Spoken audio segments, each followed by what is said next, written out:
Mark 14, the Archibalds. I'm going to read this morning's passage to you. From Mark 14, they'll begin in verse 12.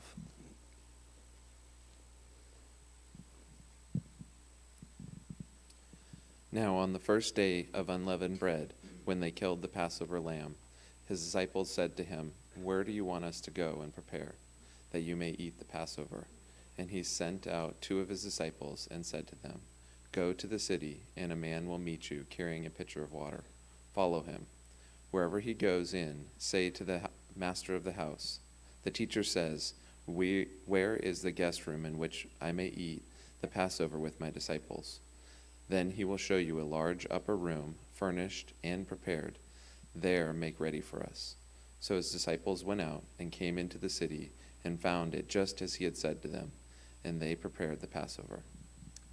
In the evening he came with the 12. Now as they sat and ate, Jesus said, "Assuredly I say to you, one of you who eats with me will betray me." And they began to be sorrowful, and say to him one by one, "Is it I?" And another said, "Is it I?" He answered and said to them, "It is one of the 12 who dips with me in the dish. The Son of Man indeed goes just as it is written of him, but woe to the man by whom the Son of Man is betrayed. It would have been good for that man if he had never been born."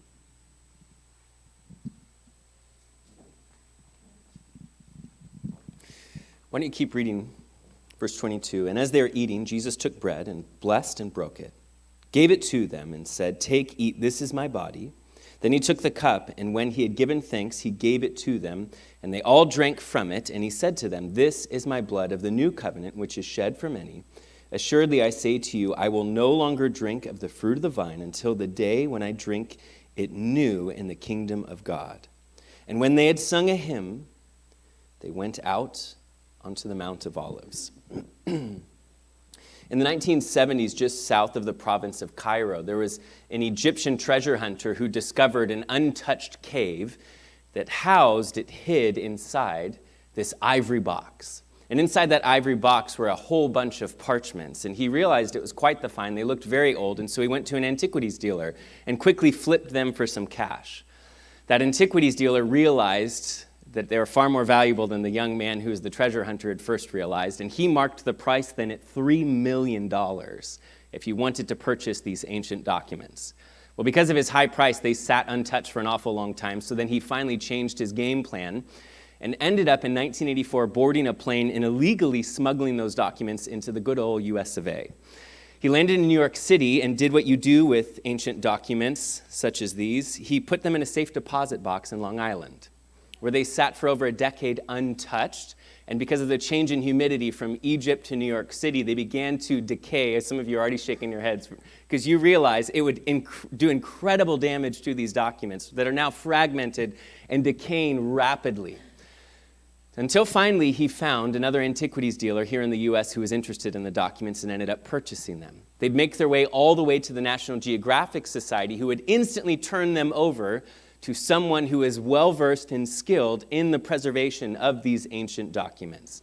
What they found was that the documents were written in an ancient Egyptian dialect that was used during the Roman era. It was used specifically in the Roman provinces of Egypt. The documents were dated to somewhere around the 3rd or 4th century AD. 66 pages, about the size of a typical piece of printer paper, although now it looked more like Swiss cheese than a piece of paper because of all the holes, because of the fragmenting that happened, housed 4 different documents inside. One of them you may have heard of. It's referred to as the Gospel according to Judas. An early church father named Irenaeus had cited and criticized a minority group of people that were alive in the early church in the year 180 AD. He wrote saying that there's this group of people who are beginning to start a rumor that they have some inside information as to the real plot line of the betrayal of Jesus, and that they are trying to vindicate Judas himself. And he marks it, he criticizes it and marks it as a false gospel and something that should not be trusted. And these documents seem to be the first time modern eyes get a look into what that ancient heresy was that existed all the way back just 3 and 4 generations after the time of Jesus. People emerging on the scene saying, we've got inside information. Well, these written references, they allege conversations that Jesus had with his disciples, and specifically Jesus talking to Judas, of all things, about cosmology, about the origins of the universe, and giving Judas all the secrets of it. A lot of it in that little book, The Gospel of Judas, a lot of it is bizarre interaction and mythology, including saying that Jesus would often show up in his disciples' midst looking like a little child and speaking to them as a child. It's Jesus teaching about these self-generating spirits that just showed up and weren't created necessarily by God, and that one of those spirits is the one who then, pretty corrupt individual, was the creator of the cosmos and the creator then of all that we see that's playing out before us, even Adam and Eve, made by this entity that emerged from God but wasn't created from him. And then there's all of these missing lines throughout it because the document had fallen apart so much and decomposed so much over that period of time. There's only one copy of this ancient document, just one, this one, that's in terrible shape. It proves to us that this was not massively copied and distributed by the early church like the four Gospels that you have that have hundreds of ancient copies of them. But one of the things it also does is it portrays the disciples as a really messy group, even more messy than our Gospels present them. In fact, it shows Jesus mocking their prayers and then them being sensitive and him mimicking them and kind of poking fun at them, things that seem very, very out of character. And then he finally looks at the disciples and says, "Who among you is perfect and can stand before me?" And all of them answer, "Oh, I am." And then he said, "Well, then stand before me." And none of them did except for Judas. And that's when Jesus then speaks to Judas, addressing him publicly, and affirms him. You see, this gospel according to Judas paints a totally different portrait than the other four gospels do, where Jesus in that moment looks at him, and I quote, he says to him, "You will be cursed by other generations, and you will come, though, to rule over them. In the last days, they will curse your ascent to the holy generation." Jesus is saying publicly, you get it, Judas. You'll be rewarded for it. You one day will rule over the rest of these guys. And then in this climactic moment towards the end of the gospel, Judas sees this vision of the glory of God before him, and he steps into it, and the voice of God begins to speak to him. And it says, Judas lifted up his eyes and saw the luminous cloud, and he entered inside. And those standing on the ground heard a voice coming from the cloud saying, and then there's a big hole in the manuscript. And then when the paper comes back together, "Great generation," hole in the manuscript. And then an estimated 5 lines are missing, and that's how it all comes to a close.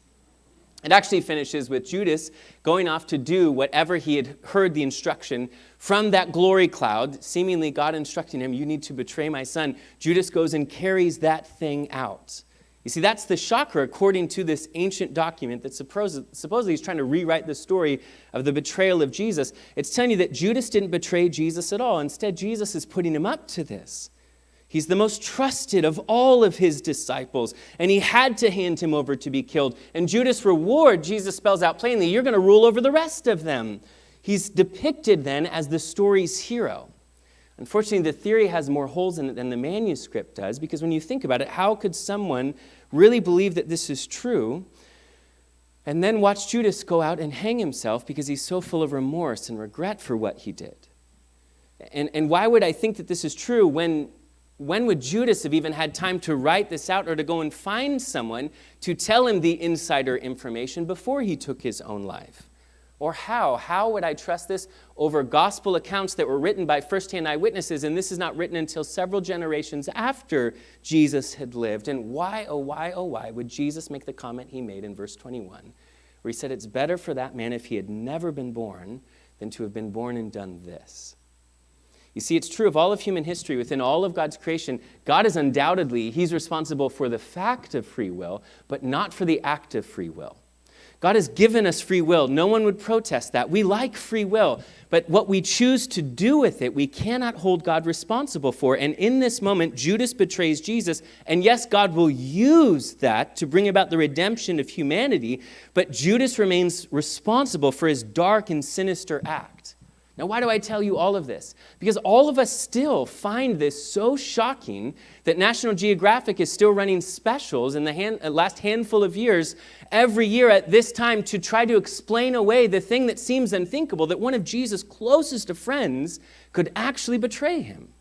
That Jesus, who was perfect and treated everyone perfectly, could have someone so close to him, the recipient of that kind of love and care, turn on him in a moment's notice, sell him out for a small amount of money.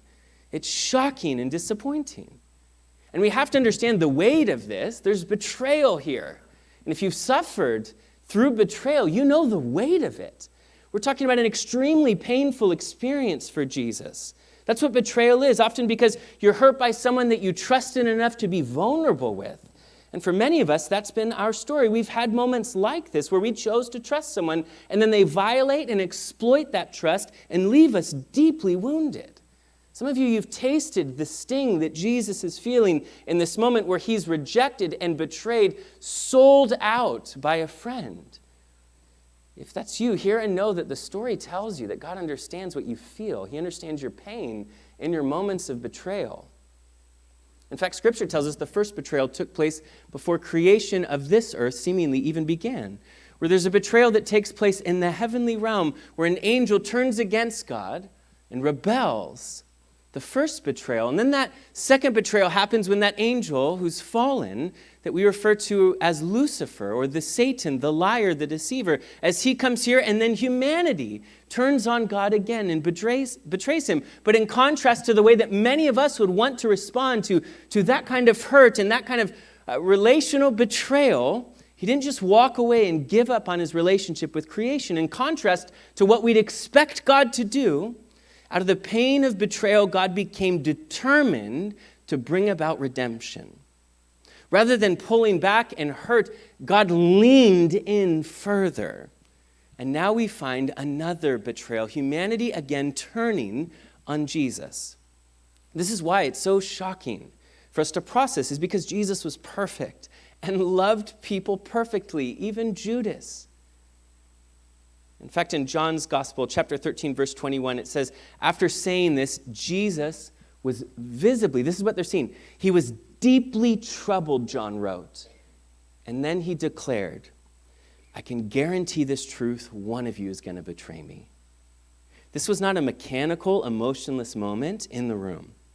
Jesus was grieved and deeply moved by the looming betrayal of a dear friend, because it was deeply hurtful that a friend would do this to him, because he deeply loved Judas, and he knew even, I think, the end of the story, even for Judas. And so when Jesus says it would have been better for that man to have never been born, I don't picture his jaw locked tight and his teeth clenched and frustration and bitterness or anger in his voice. I picture and hear compassion. A heart that's melting, a face that's displaying his sadness with the choice that Judas, his friend, is making. As John said, he was deeply troubled in the moment that he mentioned, it's all going to go south, guys. This is where it changes. Although a shock to us, the betrayal of Judas is not a surprise to God. God didn't make him do this. He did, however, know that he would do it, and God is amazingly capable of using even a tragic betrayal like this to bring about redemption. Professor Google defines redemption as the action of regaining or gaining possession of something in exchange for payment. This is what Jesus is going to do. He's going to regain possession of something that's dear and precious to him, all of creation, through an exchange of payment. It's so very important that you recognize God's desire for redemption is the driving force that propels him towards a cross, not the betrayal of a friend. It's Jesus' desire for redemption and restoration, his heart of love that drove him towards a cross. In Luke 22, in fact, Jesus said it this way in verse 15. He says, I've earnestly or fervently desired to eat this Passover with you before I suffer. He's longing for this moment because there's two shocks that take place in the moment. One is the shock that one will betray him. The other is the shock of how he will insert himself into this ceremony that they will celebrate, this feast that they will have. And he'll point out that I am the substance that this was merely a shadow of all along. He longed to be in this moment, to make clear to every person who is present and every future follower of Jesus who'd read this story, to make clear to us what Jesus was actually doing and accomplishing in coming to the earth. Why was he so intent on and so excited about, so passionate, fervently desiring to sit with his friends and eat this meal? Was because the Passover was the celebration of the substitutionary lamb that was provided for the people, that would allow the judgment of God to pass over them, that would provide for the deliverance of God's people, that would institute a new covenant relationship. You see, if this was a meal that Jesus passionately desired to sit and to eat and experience with his disciples, then it's a meal quickly that we'll look at and walk through and then finish by celebrating communion. What Jesus takes of this feast and says, for all of my followers, at least this aspect, do often in remembrance of me. And so let's talk about this feast a bit. Both in the first century and still to this day, the Passover celebration included a feast. And maybe how many of you have been to a Passover feast or Seder? In fact, some of our home groups, I think this last week, even did this together, which is super cool. Well, it's great to see that several of you have been a part of this. Thank you, Siri, for finding that on the web. She's also been to one. The meal was modeled after the final meal that the Jews had in Egypt while that 10th plague was playing out. This meal is modeled after in such a way that would allow you to re-enter the tension of that moment. In fact, it's called a Passover Seder. When you sit together to remember this and to partake of this meal together, a Seder means the procedure or the order. It's the reminder of the order of events, the things that took place at Passover. The dinner itself tells the story, the dinner that Jesus and his disciples will sit and partake of today, as this text will tell us. You see, Passover is one of the 7 feasts from the Old Testament that God set out and said every year you should remember these things. It's one of the 3 that they were told, and each year you should travel back to Jerusalem to remember it together. It's reaching all the way back to the story of Exodus, where God sends 10 plagues, that final one being that the angel of death would come throughout the land, and in every home you'd either find a child who had lost its life or a lamb that had been slain, where God would provide a way of escape from judgment and justice if only they would trust God and take him at his word and sacrifice a lamb and appropriate the blood of that sacrifice over the doorposts of their house. If they did that, the judgment of God passed over the house. Hence, it's forever been known as Passover. This was a commemorative feast in that it looked back in commemoration of what God had done, but it was also a feast that was always celebrated in anticipation, looking forward to a future day when God would ultimately deliver his people from all of the world's brokenness. Please hear me say that. It didn't just look back in commemoration, it celebrated looking forward in anticipation. And all 4 Gospels record this story. John's Gospel gives the most details of what happens and seems to paint the clearest picture for us to see of the meal that Jesus had with he and his disciples who sat around a table with him on that night. John's Gospel leaves us with some imagery that leaves us picturing the disciples all seated on the floor around the table. We know from ancient customs that you would typically lean on your left hand and eat with your right hand because your left hand would be leaned on rather than eaten with for many different reasons. And so you'd lean this direction. John's Gospel tells us that John is sitting next to Jesus, lounging and leaning this direction towards Jesus. He even uses beautiful terminology to explain that, saying that his head would rest on the chest of Jesus, that he felt so close and intimate and cared for by Jesus. But he's leaning this way, and you'd lounge. If you've ever had a meal like this in some other place, I have before, after a while of just sitting there to lean on people, and you just kind of lean all the way around in a circle on this oval table. It's kind of nice and does provide a rest. But John's Gospel paints a picture, and most scholars agree, that Judas is seated beside Jesus. And that as Jesus is leaning on his left, it's no accident that Jesus will rest his head in the hands of Judas. Quite literally, Jesus lounged hearing Judas' heartbeat out of his chest when he mentioned, "Someone at this table will betray me," while Judas sat holding the head of Jesus in his own hands, deciding what he would do with him. The seat to the left of the host was the seat of honor, because the host would be willing to entrust himself, leaning on that individual. Seemingly, Jesus has placed Judas in that place as a gracious expression of love and grace, and maybe even one final appeal to Judas. See, the Passover celebration, the Seder meal, it's the oldest and longest standing religious celebration or observance in the world today. It reaches back, some traditions, all the way back 3,200 plus years, with every detail of this meal being symbolic and deeply picturesque. The singing, the praying, the eating, the drinking, all of it is retelling the story of redemption from oppression through a substitutionary sacrifice. That's what the whole story is all about. This is the annual meal that commemorated the defining moment in Israel's history. And Jesus will sit with his friends here. You see, just as the original Passover in Exodus began with people removing leaven from their homes, this is what people still do today, where you would remove it from your home because it's a picture of influence that can infiltrate a loaf and will permeate through a loaf. It's a picture and a type of sin in the Old Testament. And you'd remove that from your house, and then the leader of the home, or of that group of people, it's Jesus in that moment, would be appointed to preside over the meal. They would be given the responsibility of talking those who sit at the table with them through the meal and explaining what each aspect of the meal represents and reminds them of, what God had placed there as reminders of God's care and provision of a substitutionary sacrifice. Typically at this point in time, as people would be gathered there for Jesus in an upper room together, everyone would wash their hands, and in the first century, wash their feet also, so that you could begin the meal. But this was the job that was assigned to the lowest individual in the room, and no one in Jesus' group of buddies was willing to take that position. John's gospel tells us Jesus himself would stand. Remember, Mark's gospel told us the Son of Man, he didn't come to be served, Jesus said, but to serve and give his life a ransom for many. It was another example of how Jesus would serve them.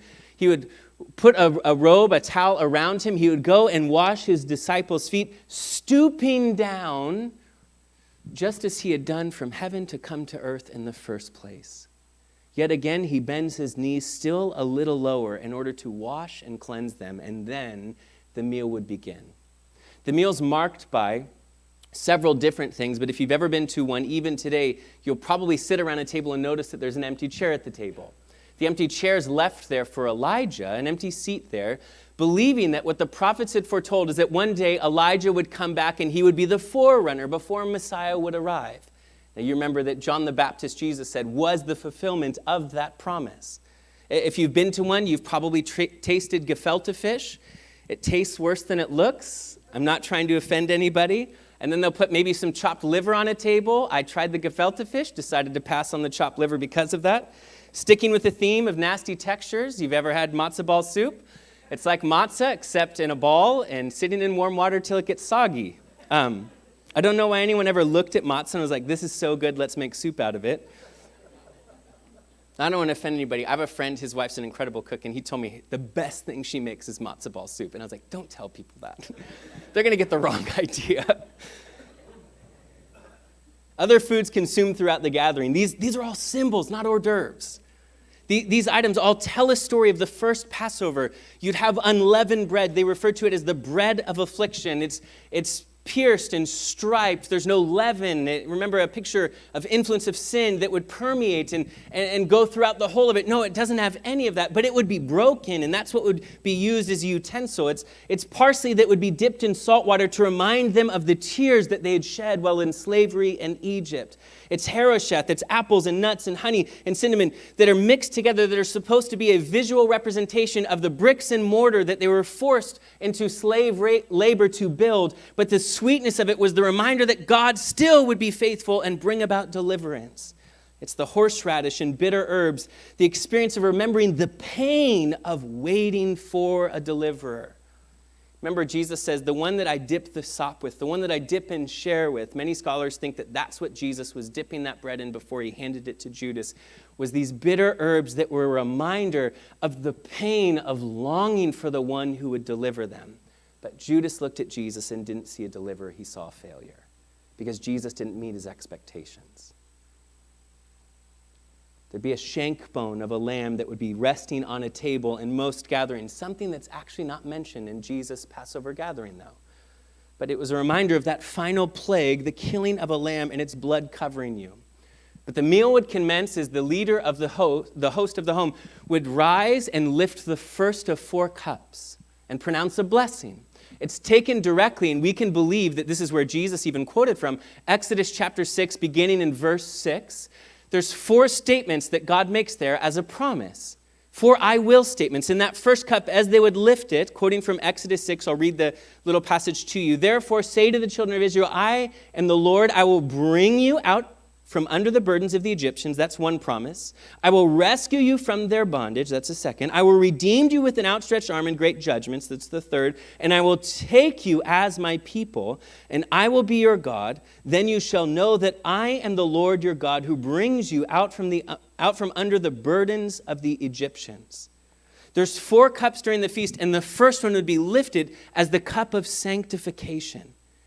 And then there's a pouring of a second cup where the host would again stand, and it was called the cup of plagues, where it's a promise that I will rescue you, but it's a reminder to everybody who sits there of the 10 plagues involved in that rescue. They'd remember the plagues, and in kind of an ominous fashion, often what they do is they dip their finger in that cup 10 times, and each time they then shake the droplets off their finger onto their plate, calling out each of those 10 plagues. There's blood and frogs and lice and flies and disease and boils. There's hail and locusts and darkness. There's death. They're remembering what a brutal time it was. This is an unnerving moment. But in the middle of the meal, between these 4 cups, at some point in time, the host would have pulled out an ehad. It's a bag, a satchel. Ehad means one. You might remember the great Shema of God from the Old Testament. Hear, O Israel, the Lord our God is one God. He's one. And yet we know, although he's one person, 3 distinct entities. A part of that, the Father, the Son, the Holy Spirit. The Ehad, it means the one, or oneness and unity. The one, the 2 become one flesh, your Bible says. It's the only other picture that's given of that word, not just the nature of a triune God, but also given of what happens between a man and a woman when they become one flesh, when they unite themselves under a covenantal agreement, that there's a third entity that now resides there. Very interesting, that picture. But the bag is called the one. It has 3 compartments inside. They'd reach into that center compartment. They'd take one of these pieces of unleavened bread. Remember, it's been pierced, striped, and now it will be broken in half. Half of it is wrapped in a white linen cloth. It's then hidden away by the host of the home. Later in the meal, the youngest person with faith like a child will go looking for the one that had been wrapped in a white cloth. And when they take what was broken, pierced, and striped and bring it back, people would celebrate and cheer, and a ransom price was paid by the host of the home to purchase that back, and then it would be broken to be used to eat the dessert at the end of the meal. Because of that, it's called afikomen. It's a Greek word that many scholars believe means, it's a rough translation basically to imply dessert, but what it would more specifically or literally be translated is that which comes after. We're longing for that which comes after. The one pierced, striped, broken, wrapped in a cloth, retrieved with faith like a child, brought forth. The Mishnah, these ancient rabbinic writings, they talk about how it could be used, the afikomen could be used as a substitute for a sacrificial lamb if someone couldn't afford a lamb, that was the centerpiece. That was a picture of the lamb. It's the Talmud that explains and forbids people from eating anything else after afikomen because they wanted you to leave with the taste of that in your mouth because that is the centerpiece of it all. It's for many Jews throughout the ages that would teach that middle matzah represents a broken bridge between the first compartment and the final one, between a holy God, the heavenly realm, and the broken world we live in. It's a broken bridge we're longing for, and someday, somehow that will be mended and brought back together, but we just don't know how. And Jesus took it, he broke it, and said, "This is my body broken for you." A tradition almost 1,500 years old that Jesus rewrote the script for.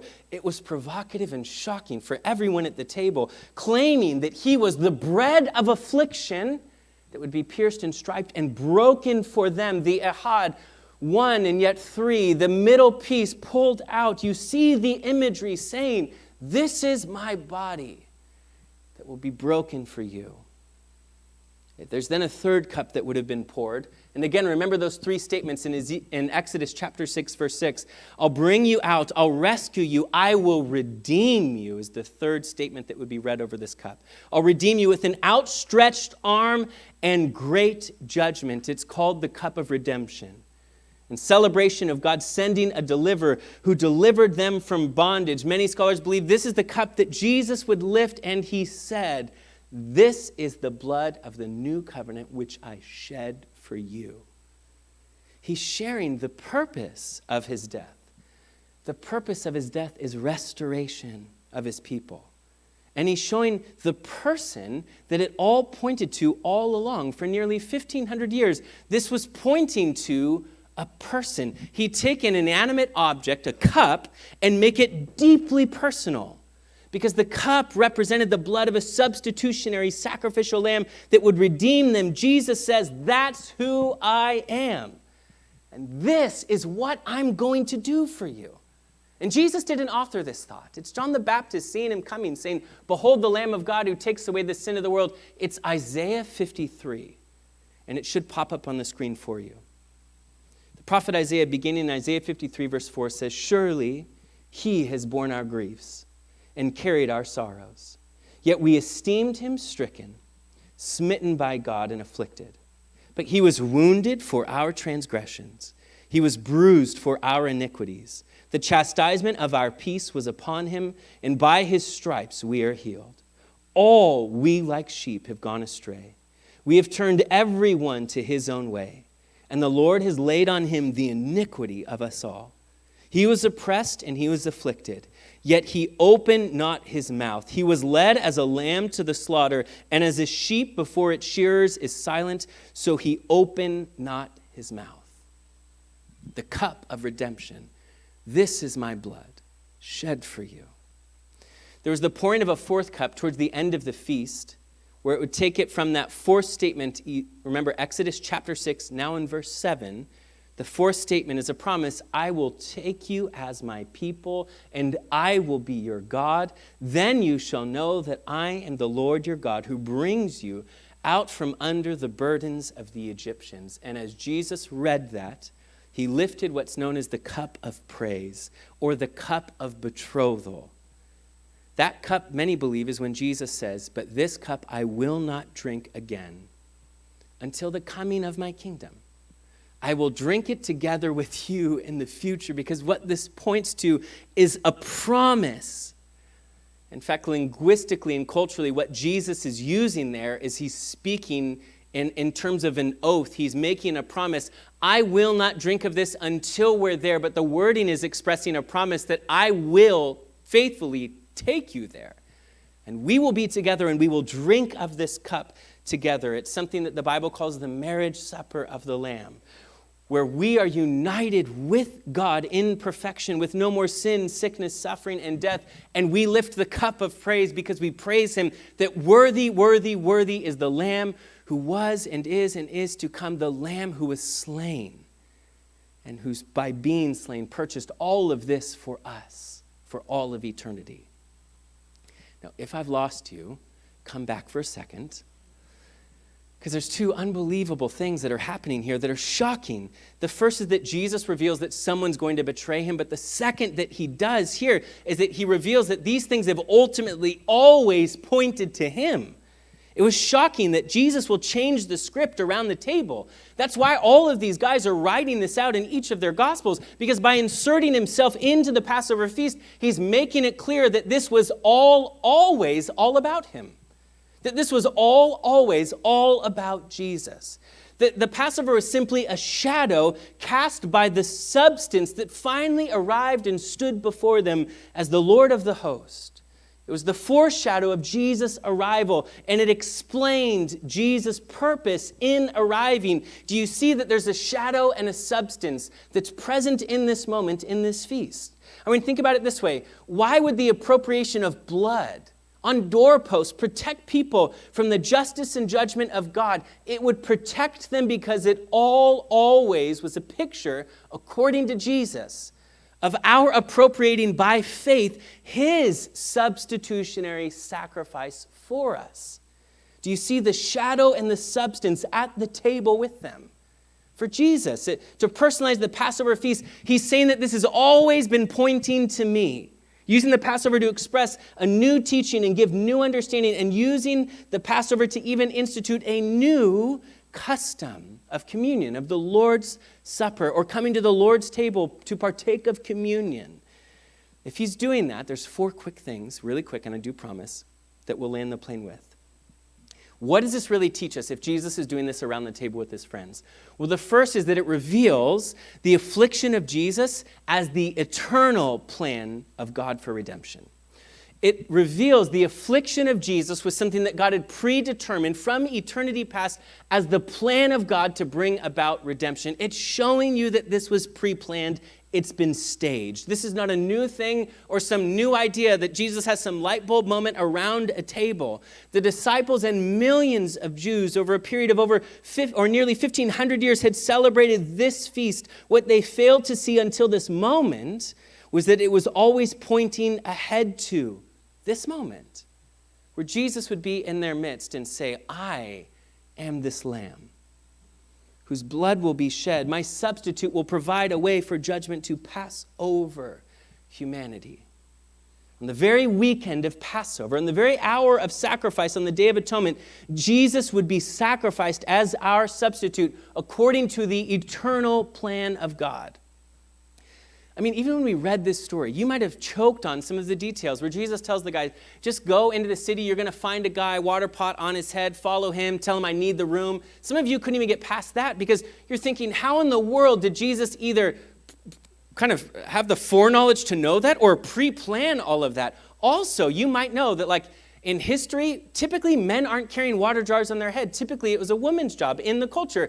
And jars on the head were kind of so last year because they had moved on by this time in history to where they're wearing satchels that are carrying water beside them. This would have been a weird scene in the midst of, there's hundreds of thousands, maybe even over 1 million people that are in the city of Jerusalem, and they're looking around like, how in the world are we supposed to find, oh, that's weird. Why has he got a water jug on his head? And then they go and ask him, and the guy's like, great, I've got an upper room, come and use it. You might think it's so crazy that how in the world would Jesus have orchestrated that, even that? But think about it, if you have a God who pre-planned the redemption of the world from the moment that it was conceived because he could see the rebellion that would ensue and would see the looming shadow of the cross on a distant horizon in order to redeem and restore creation and yet embrace it, and sit at a table with his friends and say what this is pointed to for over 1,000 years, pointed to the day that you're seeing today and what you'll see go down this weekend, then you have a God who can not only provide for a meal plan for his guys to have a quiet place to sit together, but it speaks some comfort to my heart to tell me he can provide the meal for my table too. It does. It speaks some comfort to me that he can provide for my family too. That we have a God who's powerful enough, wise enough, capable enough, he's in control enough to orchestrate things in my life to care for me, my family, and my future together. And please hear me say this. This story here is an affectionate voice of a father that's saying, I see and have a plan. I don't have the limitations that you come up against. I see and know you've got to trust me. And the worst that can happen to you, I've taken the sting out of. O death, where is your sting? O grave, where is your victory? Jesus has rescued us. He's worthy of trust. In Revelation 13, it says that Jesus was the Lamb who was slain before the foundation of the world, that God knew what humanity, what you and I would do, and he knew what it would cost him, what he would have to do to bring us back.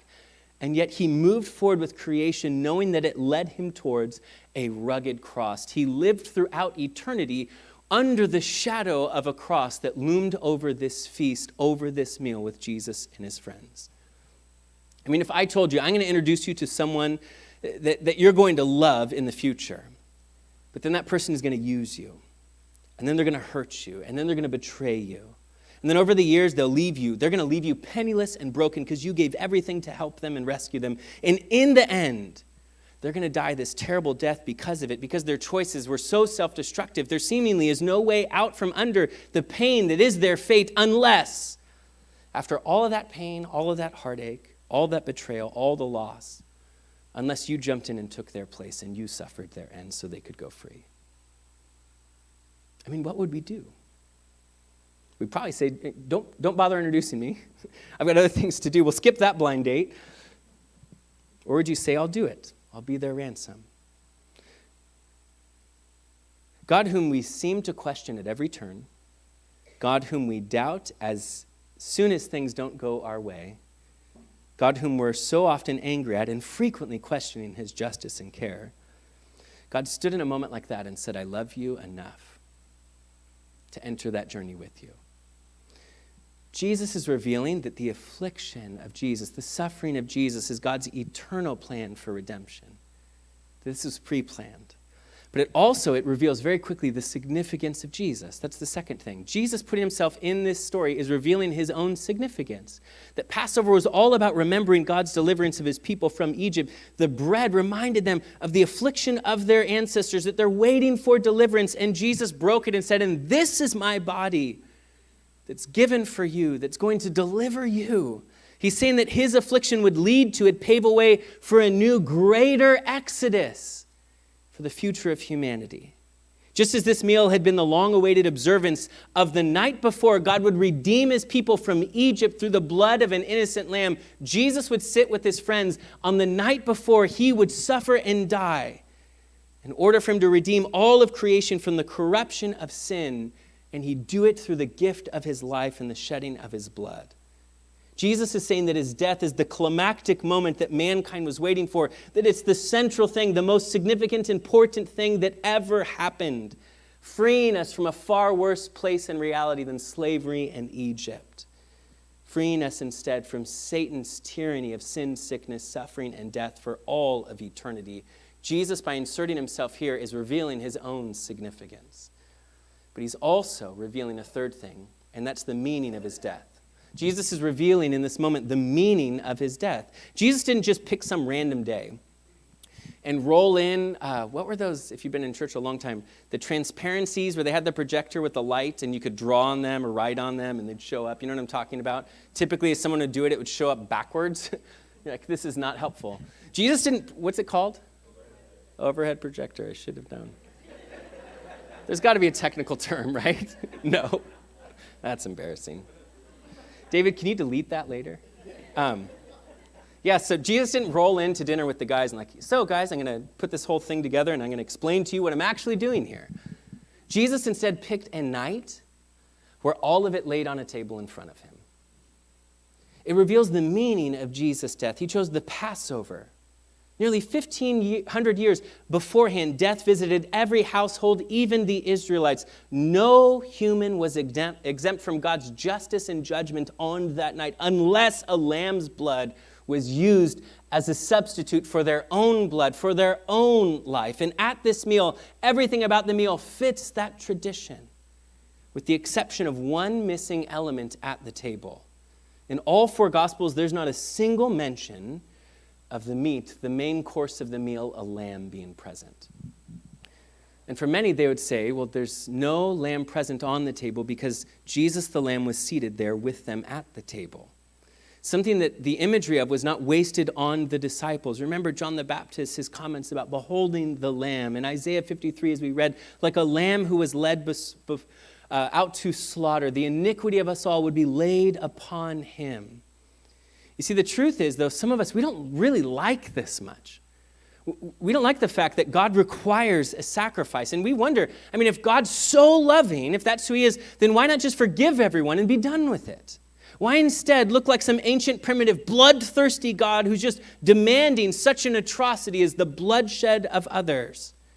But please remind yourself for a moment that God's not just exclusively loving, he's also equally just, something that we all appreciate. We all want that. Everyone wants justice until justice is required of themselves. Remember, please, that Jesus did not have to die despite God's love, separate or exclusive from God's love. No, Jesus had to suffer and die because of God's love. In a beautiful book called Jesus is King, the author, he writes that it had to be this way because all life-changing love is substitutionary sacrifice. He points out, you'll never hurt a hurting person. You'll never love a hurting person. You'll never love a broken person. You'll never love a wounded or guilty person. You'll never love a person who's in trouble except through substitutionary sacrifice. If you love someone whose life is completely together, who has no major needs, someone who is nice and happy all of the time, then loving them costs you nothing. And congratulations, you found like one of 4 people on planet Earth who are easy to love, who it doesn't cost you anything, and please let the rest of us know where we can find them. But if you live in the real world, and if you try to love someone that's hurting, or who has needs, or who is broken, or emotionally wounded, or in trouble, loving them will always cost you something. Because you can't love them and bring them up without you going down to them in some way. You see, there's always a transfer that takes place, isn't there? Some of their trouble and their hurt, their wounds transfers to you. It always is down to them or you. Do I shield myself from this, protect myself, or if I love them, do I allow myself to feel some of this with them? Think of it in terms of a cheesy movie where there's this young, cute girl who's running across the street and a car slams on its brakes and she ends up on the hood of the car screaming for help. And all of a sudden, the people in the car have a decision to make. Damsel in distress, do we rescue her and run the risk of a guy with a chainsaw coming around the corner, or do we just put it in reverse and say, sorry, we don't know habla inglés, and then take off and leave her to be? Because we realize if we stop and rescue the person who's in dire straits, well, then we realize that we're risking taking on her, assuming her danger to ourselves. We enter into her life, and it's, if we're going to love her, it's through substitutionary sacrifice. If I don't stop, then I'm not exchanging any of my safety or security for her well-being. But if I stop, that's exactly what I'm doing. On a much smaller, less dangerous scale, it's when you engage with an emotionally wounded person who's needy and wiped out, whose heart is broken, whose life is just shattered and splintered. We can be tempted to run the other direction when we see them coming because we know if I invite that person into my life, and if I develop a relationship with them, it's going to invite their hurt and their disappointment, their angst into my life, and it's going to cost me something. It's going to cost me some time. It's going to cost me a lot of listening, and it's going to cost me being emotionally drained to be with them. But the only way that an emotionally wounded and needy person will ever be filled up and loved and experience healing is when you allow yourself to be drained. When your joy gets to be transferred to them as their sorrow is transferred, a bit of it to you. For them to be filled up, you're going to have to be emptied out. For some of their hurt to be felt and hit by you, that means that your peace and your fullness and your joy can then, as it hits you, can splash back their direction. The idea is that it's them or you. It's always as simple as that. You have to love them in a self-sacrificial, substitutionary, sacrificial way. Otherwise, those people drown in their own sorrow. Hit rewind and think of a high school campus. It was you choosing, do I engage with a person, although I'm respected or popular, or I make the cool kids club, do I engage with that person who's lonely and isolated, who's maybe awkward and out of place, who hasn't found their place, who isn't valued or appreciated by others? If I love them, if I identify with them, if I sit with them, if I'm seen with them, then emerges Regina George and the Mean Girls, and they're here to compare me to other people and say, what are you doing with them, with those kinds of people? Because some of their nerdiness is splashed onto me. Some of their seclusion and awkwardness all of a sudden is associated with me. All of a sudden their isolation begins to be felt by me. Do you understand? To self-sacrificially love someone is what we have to do if we're going to love and care for anyone on any sort of a deep level at all. It's precisely what Jesus had to do. If he was going to truly love us, he had to enter into the destruction of creation, and he had to take it on his shoulders, not just living under the shadow of a cross, but embracing it himself. It's exactly what Jesus has done for us. He became our substitutionary sacrifice. It had to be this way because all life-changing love is through substitutionary sacrifice. It's what Jesus did. Jesus putting himself in this story, putting himself into this feast, inserting himself into it, saying this was always about me. It reveals the affliction of Jesus as being God's eternal plan of redemption. It reveals the significance of Jesus. It reveals the meaning of Jesus' death, that he did this out of love for us. But it also reveals the great power of this custom. And this is the last thing.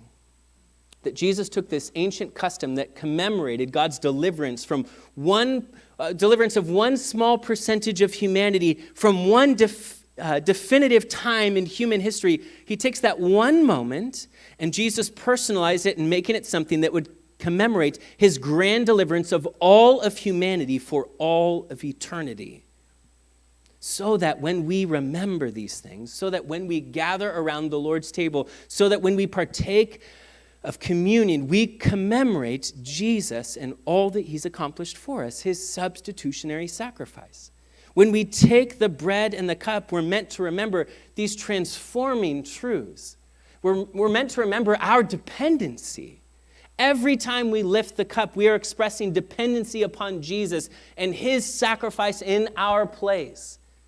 We dare not make the mistake of merely seeing Jesus any more than someone should make the mistake of just sitting at a dinner table without partaking of the food on the table. Jesus said, "Take this in remembrance of me."